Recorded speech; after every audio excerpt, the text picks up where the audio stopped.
Hi everyone, Lisa Haven here, and I've got an extra special guest for you today, and one that I've had on my channel before.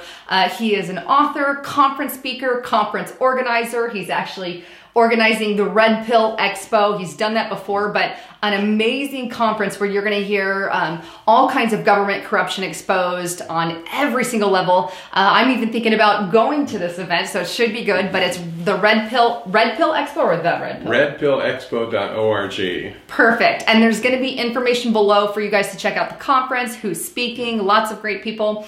But in addition to that, he also wrote Technocracy Rising, and he's got a website which I actually use as a news source quite often, but technocracy.news. So Patrick, that was a big intro, but can you tell us, I guess for starters, what Technocracy is for those who may not know, because this is something that you really believe is infiltrating our culture and kind of taking over, and it's obviously part of the globalist plan. So shed some light on that. I really do. Technocracy is the science of social engineering. And if you don't know what social engineering is, it's the stuff you don't like when people are trying to tell you what to do, where they make the decisions and you don't. Social engineering. The science of social engineering is the application of the scientific method to manage society. And if people don't understand it, which many people still don't, they wouldn't understand the concept. They're feeling the effects of it today as they get more and more limited as about the things they can do and can't do. Try and get a building permit in some areas, you know, for something you want to do to your own property. Try to get money out of the bank on a weekend when you've got a bunch of money in the bank and you can't get more than $300 out of the bank. They tell you, no, sorry, you can't get any more money out. Well, why not? It's my money. I want it. Well, they'll just shake their head and say, I'm sorry, but that's the rules. Well, technocracy is rule by rules as well. And the rules are all set into computer algorithms that decide what you can and can't do. We see this in China today, which is a technocracy, by the way. China has a social credit scoring system where they collect data on every conceivable thing that a person does. Who they know, who their friends are, what they buy, where they go, what they post on their social media. And let me add about China. I know I'm interrupting, but they just had a marriage, if you will, with Apple. Yes. And Apple has decided to go ahead and share all the information. It's very disturbing. With China. Very disturbing, not merger, but association. Yeah. China is autocratic for sure, it's collectivist for sure, but it's not communist anymore, it's a technocracy. And global scholars have pegged this very clearly, that China is a technocracy. But this social credit system, if you don't score correctly, you will have social services denied to you, and you'll never know what hits you. Like, for instance, a story just recently says that, well, you may not be able to send your kids to private school. You may not be able to rent an apartment in a certain area because it's too risky for you. You may not be able to travel to certain parts of the country because you're a bad boy or a bad girl. And if you're associated with somebody who is a bad person, according to them, your social credit score will be lowered as well, just because you associate, you're friends with them on their social media or whatever. It's absolutely insane. It's using data as a weapon against the people. You could call it weaponized data if you want, but it's using normal day-to-day data in society to combine that with computer analysis to decide who should get privileges and who shouldn't get privileges. So considering what we're seeing in America, obviously, you guys know, you watch a ton of information on my channel and multiple others, but if we consider what they're doing in America, we have the NSA, the CIA, which has a subsection of the NSA. We have televisions that can record what you say. Streetlights even do that. All kinds of patents that record our data. We had Edward Snowden come out saying the mass amounts of data. We have Facebook, Mark Zuckerberg giving information to the government, creating those profiles. So would you say, then I have a two-part question, are we headed that direction, and how far are we? Absolutely we are. Much of the technology that's being used in China today originated here in the United States. The problem was it was patently illegal to use it here at the time. So they exported it to China, who was more than willing to take it to further their own technocratic dictatorship, if you will.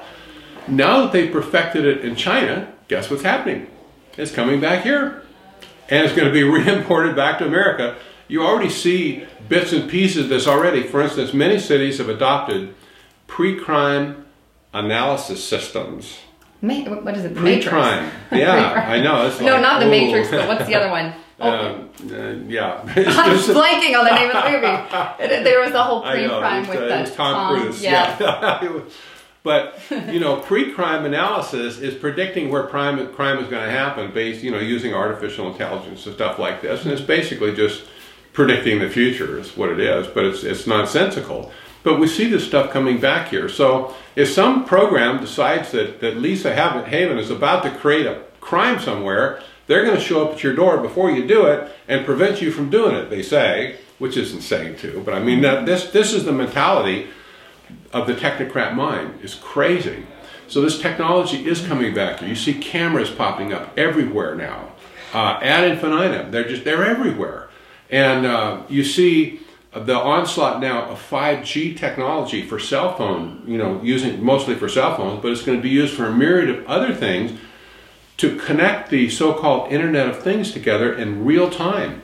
This has never been done before, but 5G is going to be so fast, it's going to almost be like gigabit Ethernet, which some people have, and you know how fast that is. Oh, yeah. The wireless technology now is going to almost be that fast where it will allow the real-time communication between all these devices and sensors throughout our society, and all that data is going to be collected. We used to say decades ago, follow the money, follow the power. That was a reliable way to get to what's going on. Today, follow the data, follow the power. Watch where your data is going. When your data leaves you, and I don't want to sound mystical about this, but yeah, when you see your data going out from you somewhere, follow the trail. And you'll find out who's at the end of it and where the power actually lies. I think that's a bold statement because it's so true. When I've explained on my channel multiple times how we're in an information war. It's a different kind of war, I think, that we've never experienced on any level before because we have the freedom of the internet, which is under attack constantly. I mean, massively. And these are things I think we all have to be aware of, especially when we have that rising in America. So how far do you think, I know you can't put a timestamp on anything, we never can, but I mean, we're talking years, decades, what would America look like? Yeah, at this point, we're just talking a few years.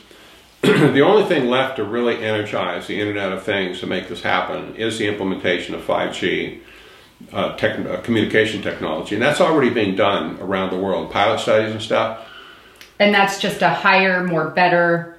It's a higher frequency and for the most part, and nobody's really done any medical testing on it either, which is another concern, but it's a higher frequency, it's major heavy duty as far as speed is concerned. And all of the Internet of Things devices, you know, what are we talking about? We're talking about the smart meters on your home. We're talking about, you know, your smart technology and the things inside your home, like your thermostat, like your washing machine and dryer, and all those sorts of things. These are now equipped with Wi-Fi technology that can be, you know, sucked in from outside. And you're talking about cameras and stuff, all the Wi-Fi enabled cameras that are all over the place, you know. These things also can be incorporated into the Internet of Things where everything can be accumulated on demand, just real time. This has never been able to happen. It has never happened like this before. So it's a little bit of an unknown in one sense. What are they going to do with this? Well, I can't believe at this point that they have any idea of being benevolent towards you and I.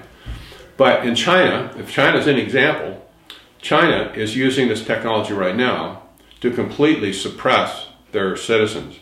They're totally managed. They can't move left. They can't move right. The system knows what they're going to do before they know it. That's huge.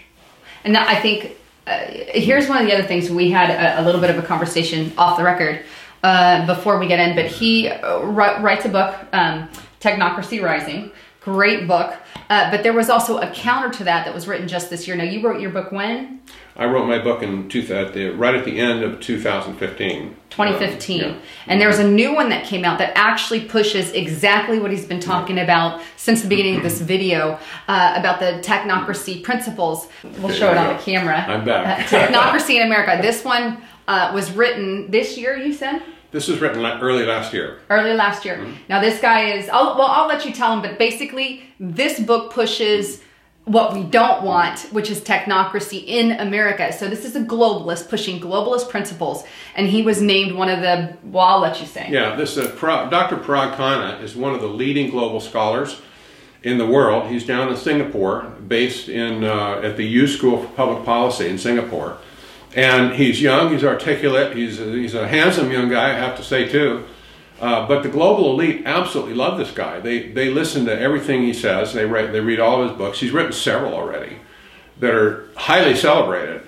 And he wrote this little book just last year called Technocracy in America. And he is a technocrat himself. He praises Singapore, he praises China, he praises Korea, he praises Japan, and Switzerland, but he really condemns America in this book because he says America's democracy is dead. Of course, we don't have a democracy here, but that's what they think. Yeah. He says it's dead, and that we need to implement direct technocracy in America. The model which he would most favorably put forth is a model that we see in China today, where there's a Politburo, there's a committee of 7 people that have a head, of course, but it's a committee of 7 that kind of runs everything in the country. Switzerland has the same, head model. They don't have one president. They have a committee of 7. And in this book, he says radical stuff. It could have been written straight out of the 1930s when technocracy was originally started. He says, we need to get rid of the Senate. The Senate is useless to us in a direct technocracy. Send them home. Start instead by sending an assembly of governors. And he says, well, every state should elect 2 governors. One governor would be the home governor. The other governor goes to an assembly of governors to work in Washington and be the executive managers, if you will, of society. He says, well, we need to get rid of the office of the president. We need to have a committee of presidents. We need to elect 7 co-presidents. And they all work together to get everything done. And then he says the Constitution, well, let's see, there's no Senate anymore, so the Constitution should be turned over to the Supreme Court for management and updating. Just minor things, you understand. The rest of society, all the agencies, need to be run by technocrats who will simply just do their thing with no accountability to the people. This is radical, radical stuff. Never seen anything like this in America before. And see, that's the sad part. Influential people in America are reading books like this, promoting it, pushing it, and he's one of the 75 most influential people in the world, you said? He was, and one of the magazines, I think it was Esquire, said that he was on the 75 most influential list.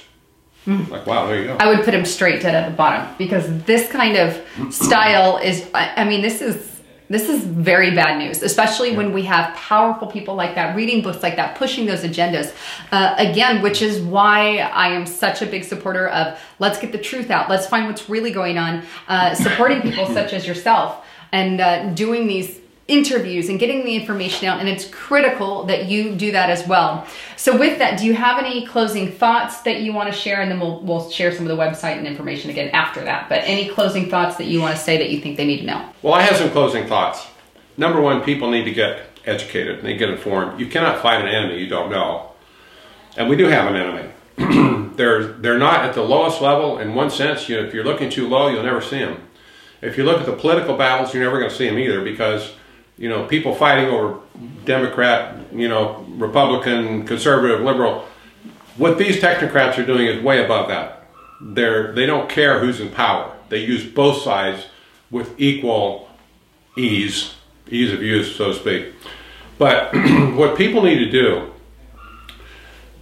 they need to start with an open mind, exploring technocracy and what the global elite are saying about it. Because where there's smoke, there's fire. When you have books like Parag Khanna's book coming out, Technocracy in America, you better wake up, because this is what they are talking about behind closed doors. I've been following this stuff for 40 years, Lisa.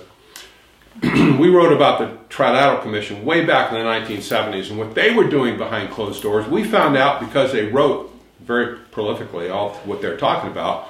We dug it out, we read it, we said, people, if they do what they're saying they're going to do, we're in trouble. America's going to get turned upside down. And nobody listened, of course, but there at that time, but there it was. It was in black and white. This time around, we're not going to get another chance, in my opinion. They're saying what they're going to do. They have the means to do it. They have all the platform to do it.